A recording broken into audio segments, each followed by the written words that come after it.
I'm Desiree Wallace, and I've had the opportunity to be on the Beyond Boarding film tour for the past 2.5 months here. And we had said to ourselves before we left that we wanted to be adaptable and be available for different land defender groups in supporting them in this movement and in this fight. And so that's what's brought us here today in front of the Unist'ot'en camp to connect with these amazing people and see how we can be active allies and share their story with the rest of BC and the world, really. My name is Toghestiy. This camp here is called the Unist'ot'en camp. It's a camp that the Unist'ot'en put up in their traditional territory to block some proposed pipelines that want to come through. Natural gas prices fluctuate radically, and they want to get this pipeline in right away, as soon as they can, while it's still feasible. The natural gas prices drop far enough, all they'd have to do is retrofit the pipeline to start bringing bitumen out instead of frack gas. So, we're against all pipelines. Pit house that's sitting behind me here is constructed right on the GPS center point of the Pacific Trails pipeline. I've always wanted to live in a pit house. I've always wanted to see what life was inside of a pit house like my ancestors. And they did us a favor because they got me really interested in building something here.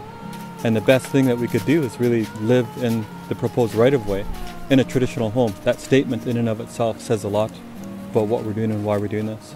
People have come in and assumed that this is Canadian. This is Canadian and this is the Crown land. This is managed by the province and belongs to the Crown, when in fact it doesn't.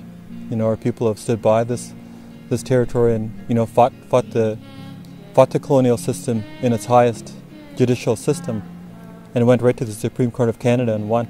The camp that we established here was created with the idea of resistance in mind, but also building a stronger community, because we wanted to build a resistance community of people from all walks of life from all over the planet, and it's worked really well. We've got people that show up from all over the world to be here.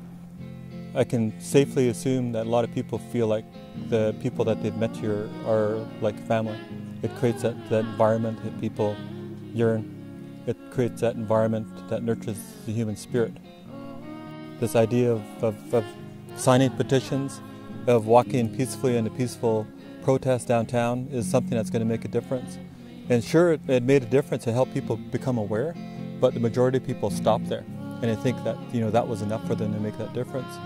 But the radical politics that we're promoting forces people to take it a step farther, because that old model hasn't worked. The model that we're presenting is actually physically making a difference on the ground. We're hoping people take the time to take their responsibilities that they have here on this planet serious. If you guys get a chance to bring children into this world, those children, you're going to want to give them the best world that you can possibly give them, as well as the best education. And honestly, you're not going to do that if you stay within institutions and a system. If you offer a world that allows them to see outside of that institution and outside of colonialism, you'd be doing them a huge favor. You'd be doing yourself a huge favor, because this world needs people to be awake. This planet, the beautiful Mother Earth here, needs people to be awake, to look after her, to build relationships with her, and to grow with her. May 12th to the 30th, we're asking people to show up to the spring construction camp. We're going to have a bunkhouse that's going to be built here. We also have a permaculture garden that helps support the family that lives here, as well as all the supporters. And behind us, the pit house that needs to be finished. We're also inviting people to come out to the summer action camp, which is happening between July 16th to the 20th, full of training workshops that people can participate in, as well as planning events, pick up new skills, but at the same time develop networks here on the ground at the epicenter of the proposed corridors that the government and corporations want to push through the Kitimat. So we're asking people to come out and join us on both of these events, and we're really looking forward to the camaraderie that we build.